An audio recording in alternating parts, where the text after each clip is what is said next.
Une histoire plus qu'intéressante. Ne perdons pas le temps. Allons directement dans le vif du sujet.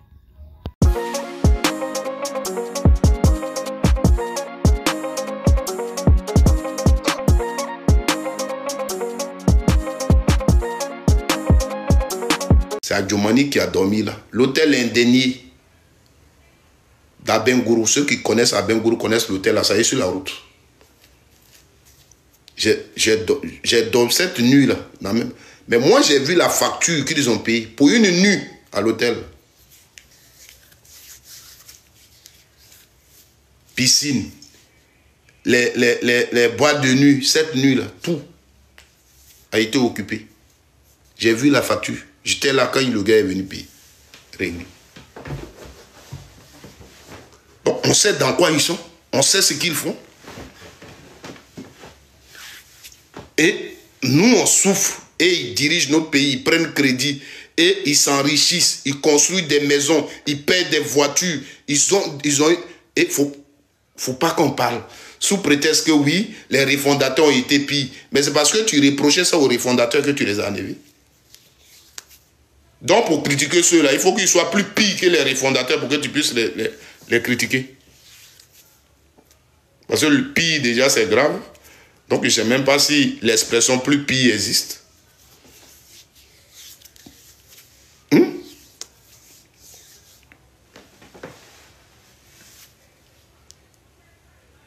Mais des gens, on vous dit, toujours,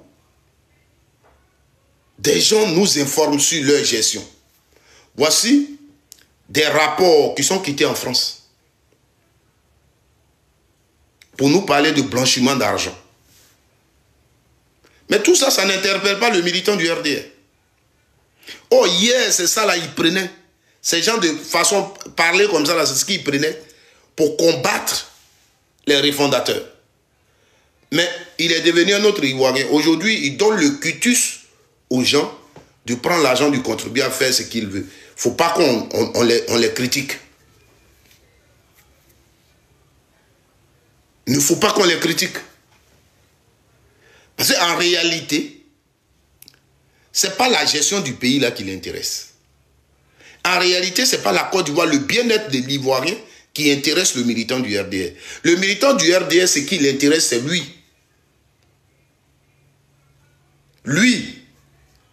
Même il mange à la maison, il ne mange pas à la maison. Mais s'il se réveille matin, on dit Ouattara au pouvoir, lui, il se dit qu'il est en sécurité. Parce qu'on a mis dans sa tête là que Babo Laurent ne l'aime pas. C'est tout. Donc, même si on lui dit que demain, Ouattara va faire mal aux Ivoiriens, lui, il se dit que si c'est de Ouattara, ça vient, lui, il n'est pas concerné. Ouattara ne peut pas lui faire mal. Donc, ce sont les autres qui sont concernés. C'est ça. Donc, quand on va leur dire, sous Ouattara, on fait ça, ils vont faire sortir un truc. Mais sous Gbagbo, c'était comme ça. Ils nous ont fait ressortir un témoignage du député maire de Tia-Salé, qu'on a mis en prison en tant que journaliste sous Gbagbo Laurent. Mais quand j'ai écouté son témoignage, j'ai ri. Parce que les gens, ils ne situent pas toujours les choses dans le contexte. Je crois que son histoire s'est passée en 2007. En 2007. En 2007, on sait un peu comment la Côte d'Ivoire était gérée. Le ministère de la Communication, tout ça, on sait comment les choses étaient gérées. Voilà. Donc, quelque chose qui se passe en 2007, c'est un peu difficile de mettre ça sur la tête de quelqu'un. Ça, c'est un. Mais, le même, aujourd'hui, il est là. Et nous rencontre la même histoire où il a fait un rapport sur détournement de deniers publics, l'argent de l'État. Et avec les preuves Lui-même, son rapport là est là. Vous l'avez écouté. Il a été cuisiné de questions. Lui qui dénonce que les gens bouffent l'argent des citoyens. Il dit, je crois, pendant 8 heures de temps. Lui qui a fait un rapport pour dire les gens là, ils bouffent l'argent. C'est lui qu'on a convoqué sous Ouattara là, pour lui poser des questions. Et ce qu'il a sauvé, c'est parce qu'il avait les preuves. Mais dans l'élément qu'il cite là, les faussaires à 11 heures, merci. Les faussaires qu'il a dénoncés, leur procès est où? On est tous des Ivoiriens. Hein? On veut la bonne gouvernance. Les gens qu'il a dénoncés, si lui, il avait menti sur ses autorités, là, on devait l'arrêter. Si on ne l'a pas arrêté, ça veut dire que ce qu'il dit là, c'est fondé. Donc, les faussaires là, ils sont où? Leur procès est où? Qui les a arrêtés? Parce que c'est un document, il existe, il est là. L'argent qu'ils ont détourné, tout ça. C'est lui qui a été cuisiné de questions. Il n'a pas été arrêté, on ne l'a pas mis à prison, il est là. Le document est là. Les faussaires là existent, ils sont où? Qui les a arrêtés? Mais quand ça vous arrange, vous partez chercher. Il a encore expliqué une autre chose. Parce qu'il y a des valeurs très importantes à nos yeux, nous autres. En tant que maire de Thiès-Salé, il est dans son bureau. Un individu est venu à la mairie pour faire extrait. Cet individu-là a été envoyé pour faire un faux extrait à la mairie. Quand il a dénoncé l'individu, ces policiers qui ont pris l'individu pour l'envoyer à Abidjan, ce sont ces policiers-là qu'on a arrêtés.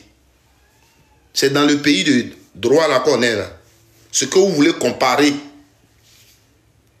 Parce que quand lui il parle là, ce qui vous arrange là, vous prenez. Mais ce qui ne vous arrange pas, vous laissez. Ces policiers, quelqu'un qui est venu faire un faux document et l'autorité a appelé, on l'a arrêté. Là. Ils ont dit aux policiers d'accompagner, parce que le gars, on devait même le mettre en prison. Mais il y a une autorité du pays qui dit, envoyez le gars. On prend le voleur et on l'envoie à Abidjan. Les policiers qui l'ont attrapé, qui l'ont amené, c'est eux qu'on arrête. C'est pas moi qui l'ai dit. C'est le même Assalé qui nous a dit ça. En Côte d'Ivoire. C'est ça là, on doit applaudir. Comme sous Gbagbo c'était pire, ça c'est bien fait. Voici le raisonnement des militants du RDR. Mais sous Gbagbo c'était pire. Mais sous Gbagbo c'était pire. Mais sous Gbagbo c'était pire. Voici des gens. C'est-à-dire aujourd'hui, le patriotisme, ça n'y est pas dans leur tête. Hein. La Côte d'Ivoire n'existe pas pour eux. Celui qui existe pour eux s'appelle Ouattara. Ivoirien, pendant que vous m'écoutez, n'oublions pas, le 8 samedi prochain, le président Laurent Gbagbo sera à Makori. Le roi, merci. Le président Laurent Gbagbo, dans le cadre de la tournée Kokoko, sera à Makori. Ivoirienne, ne reste plus à la maison. Ne milite pas à la maison. N'écoute pas les gens qui te disent oui, qui va encore faire ça pour un homme politique. Ce n'est pas pour un homme politique que tu te bats. Sortir, aller à un meeting pour écouter un dirigeant politique, ce n'est pas pour lui que tu bats.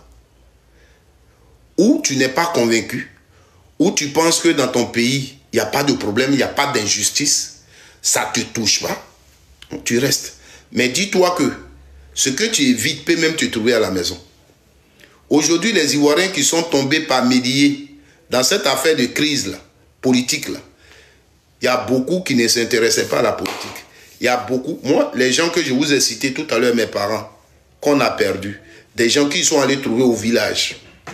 Dadi Babi, que vous connaissez, qui était un conseiller économique et sociale, je crois bien. Et qui avait parlé au nom des gens de Gagnoua, qui a dit, vous avez amené Krabé Niabé lors du forum là. Dadi Babi, qui a été aussi victime donc de ce régime.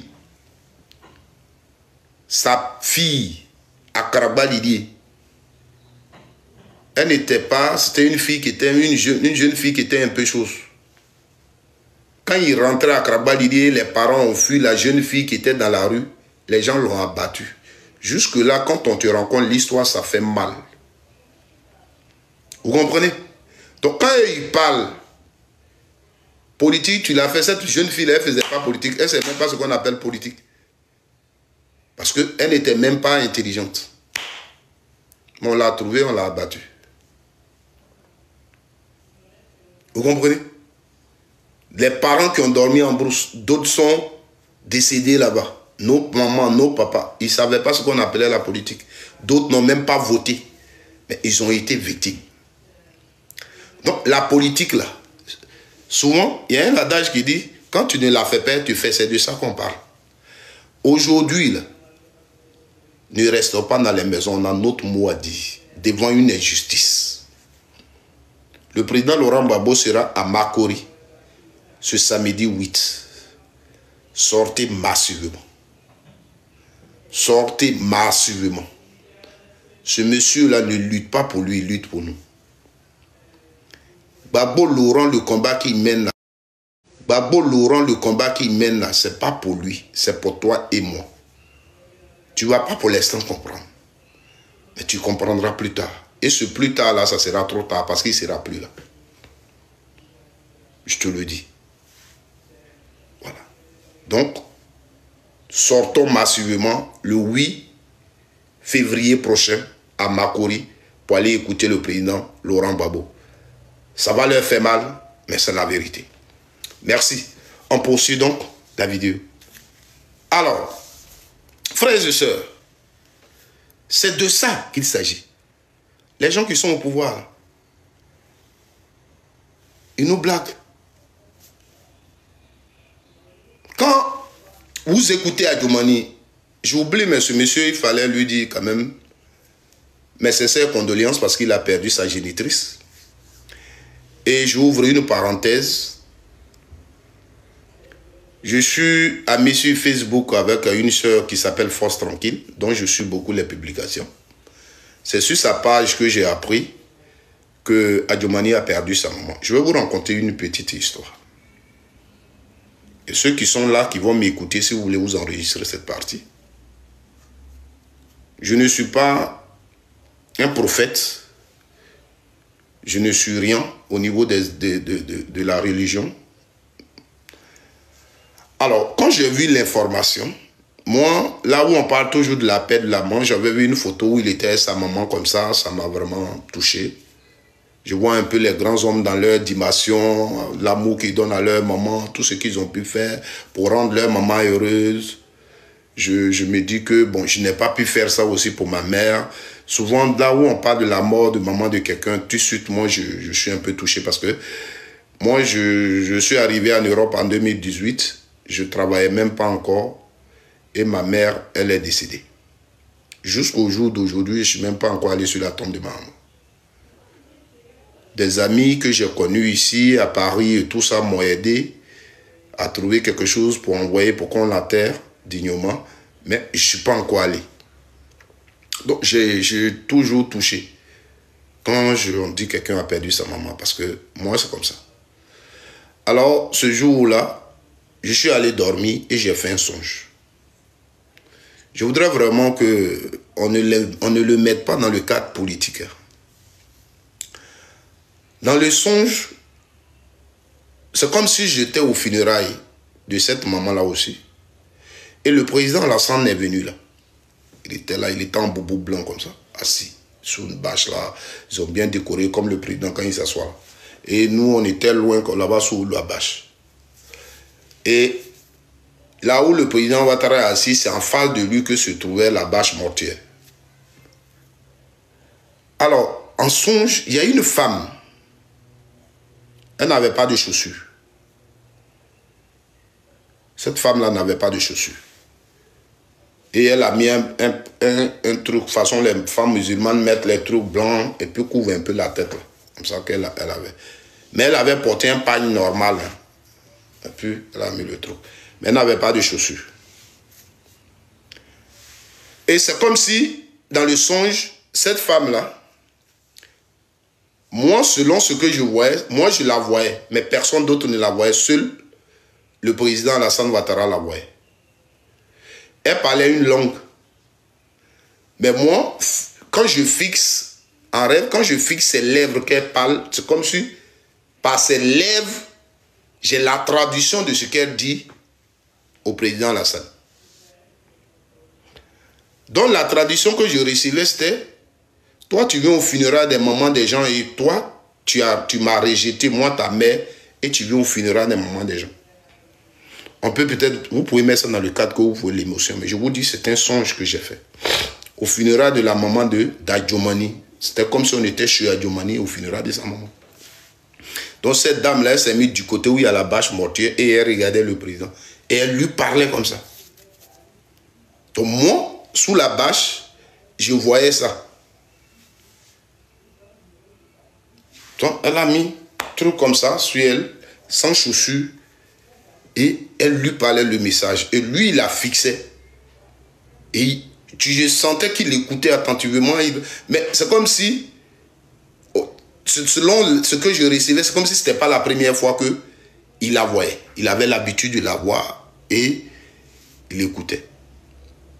Donc, elle n'était pas, cette dame-là n'était pas contente. C'est un message qui peut, je ne ferai pas de vidéo spéciale pour ça, parce que les messages de songe, tu ne sais pas comment les prouver. Donc, demain, on va te convaincre, tu vas prouver ça comment. Voilà. Mais c'est un songe, pendant que je parle du décès de la maman d'Adjomani, je parle de ce songe-là. C'était vraiment, il y avait beaucoup d'hommes, c'était des bâches. Et le président était venu là, il était venu aussi au funérailles. Sous cette bâche-là, bien assis, chose. Et cette dame-là était derrière, devant lui, qui se plaignait en fait, qui se plaignait du fait que c'est comme une maman rejetée, une maman qui n'a pas été reconnue. Et lui, il vient au funérailles des mamans des gens. C'était comme ça. Chacun peut dire ce qu'il a envie de dire. C'est un rêve. J'ai eu la force de le dire.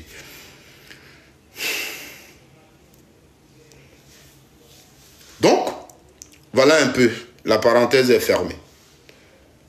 Donc, je voudrais souhaiter mes sincères condoléances au ministre Adjomani, qui est orphelin, qui n'a même pas attendu d'enterrer sa maman, et qui est déjà sur le terrain, et qui s'attaque au président Laurent Gbagbo. Alors, monsieur le ministre d'État Adjomani, je l'ai dit toujours, quand tu parles avec la casquette du ministre, je vais t'appeler ministre, mais quand tu prends la casquette du militant du RHDP, je ne mets pas ministre devant ton nom. Tu dis, tu as entendu des gens dire Digbadet. Ce n'est pas des gens qui l'ont dit. Digbadet là, ce n'est pas les gens qui l'ont dit. C'est quelqu'un que tu connais très bien. Quelqu'un que tu connais très bien. Voilà. Quelqu'un que tu connais très bien. Il s'appelle le président Laurent Gbagbo. C'est lui qui dit, il y a une dette à gérer. Voici ce que Gbagbo Laurent a dit. Il y a une dette à gérer. Et quand il parle de cette dette, on lui dit même les États-Unis doivent. Il dit, hé, laissez ça. Qui va venir tordre le bras aux Américains parce qu'ils doivent. Voici ce que Gbagbo Laurent dit aux Ivoiriens. Parce que les messages là, quand on les véhicule, on ne vient pas crier dans les oreilles des Ivoiriens pour rien si tu n'as pas compris. Digba d'être là.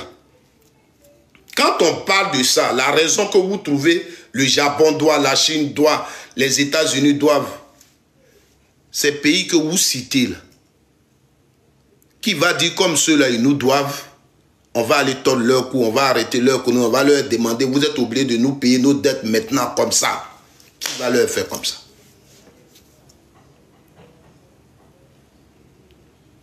C'est ce que Gbagbo Laurent a dit. Donc si tu viens, que tu viens en parler, nous en attendant que tu dises, vous n'avez pas pris de dette. Donc il ment.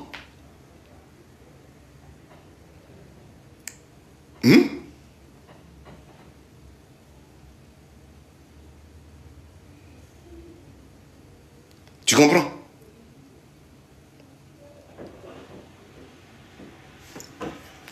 Quand tu viens là, tu dis, nous on n'a pas pris de dette. Mais tu reconnais que vous avez pris la dette. Seulement tu dis que une Diba dette, un Douban développement.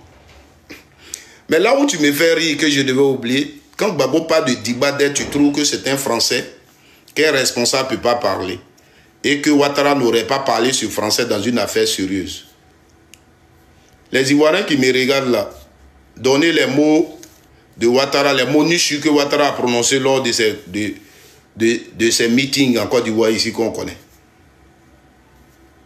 Les mots nichus que vous avez vu Ouattara prononcer lors de ces meetings, mais écrivez ça, on va les lire. Ça c'est un. Mais toi qui es élève de Ouattara, quand on apprécie quelqu'un, on fait comme lui. Quand on apprécie Ouattara, on apprécie quelqu'un, on fait comme lui.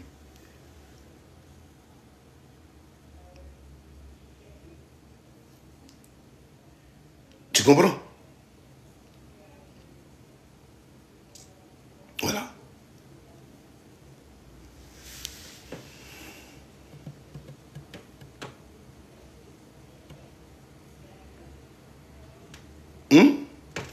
Quand on apprécie un homme, on fait comme lui. Donc si Ouattara, ton leader, ton mentor, ton exemple, le niveau que tu as là, tu es un grand. Si tu sais que Diba, c'est ne pas être responsable, mais tu as la même place, et puis toi tu dis Dumba. Donc toi aussi tu n'es pas responsable. À la même place là, où tu es en train de dire, on n'aurait pas parlé français comme ça dans une affaire sérieuse. Toi tu dis Dumba. Tu vois? Dumba développement. Mais effectivement, la dette, c'était pourquoi? La Diba dette à gérer, c'était pourquoi? Et c'est ce que j'ai expliqué là. Moi, je ne suis pas Zassob d'Abrou Patrick. Voilà. Les assauts d'Abrou Patrick, c'est eux qui ne savent pas ce qu'ils veulent. C'est les assauts d'Abrou Patrick qui sont des vieux et qui pensent qu'on les manipule. Donc, ils rentrent ici. Gbagbo a géré la Côte d'Ivoire pendant 11 ans. Il a fait quoi? Qu'est-ce qu'il avait fait et que tu avais vu? Et tu montais sur des meetings en 2010 pour demander aux Ivoiriens de le voter. Qu'est-ce que tu avais convaincu en tant qu'individu? Et tu demandais aux Ivoiriens de le voter en 2010. C'est toi qui... Moi, je n'étais pas au premier plan de la campagne de Gbagbo Laurent. Il n'y a aucun Ivoirien qui m'a vu. J'étais dans la foule. J'étais aussi Ivoirien, j'étais là. Mais c'est vous qui montiez sur les podiums pour parler aux Ivoiriens de voter Gbagbo Laurent. C'est aujourd'hui, tu sais que pendant 11 ans, il n'avait rien fait et tu demandais aux Ivoiriens de le voter. Je vous ai toujours dit, en Afrique, avant, les générations de Gbagbo Laurent, de Ouattara et de Ki ont eu le temps de faire l'école gratuite parce que les Blancs, c'était aussi leur politique. Mais nous, cette génération-là, nos parents ont payé pour qu'on aille à l'école. Même dans ton village, tu fréquentes là. Moi, dans mon village, l'école primaire publique, On payait 1000 francs quand tu es l'enfant du village. Celui qui n'est pas du village qui est venu, je crois, il payait 2000. Après, c'est devenu 5000. Pour nous, est monté à 2000 et ceux les étrangers étaient montés à 5000. Ça, c'était ça l'inscription au village. Donc, nous, notre génération, là, l'école n'a jamais été gratuite pour nous. Donc, quand on peut voir les 1000 francs, même les 1000 francs, là, il y a des papas au village qui ne pouvaient pas trouver. On te met au dehors pour ça. Donc, je peux comprendre qu'on n'est pas allé à l'école. Parce que papa n'avait pas l'argent, maman n'avait pas l'argent. Comme moi, par exemple. J'ai un niveau CP1. Mais maman a pris son temps pour m'éduquer. Papa m'a donné l'éducation. Donc, je ne suis pas bête, je suis sage. Voilà. On est dans un pays. J'ai pris mon temps pour dire celui-là, votez-le. Mais quand tu dis à quelqu'un, aujourd'hui, quand je vous dis Gbagbo Laurent, votez-le, c'est parce que je crois en sa politique pour la nation ivoirienne. Donc, en 2010, on ne peut pas monter sur des podiums, faire la campagne d'un candidat, et aujourd'hui, on va pendant 11 ans, on lui a donné pays, là. Il a fait quoi? Donc, tu te basais sur quoi? Qu'est-ce qui t'avait convaincu? Et tu demandais aux Ivoiriens. Tu réponds à cette question d'abord, et puis on va te répondre. On va te dire ce qu'il a fait. Voilà. Vous comprenez? Et c'est vous qui plénichez, c'est vous qui rencontrez du n'importe quoi sur la vie des Ivoiriens.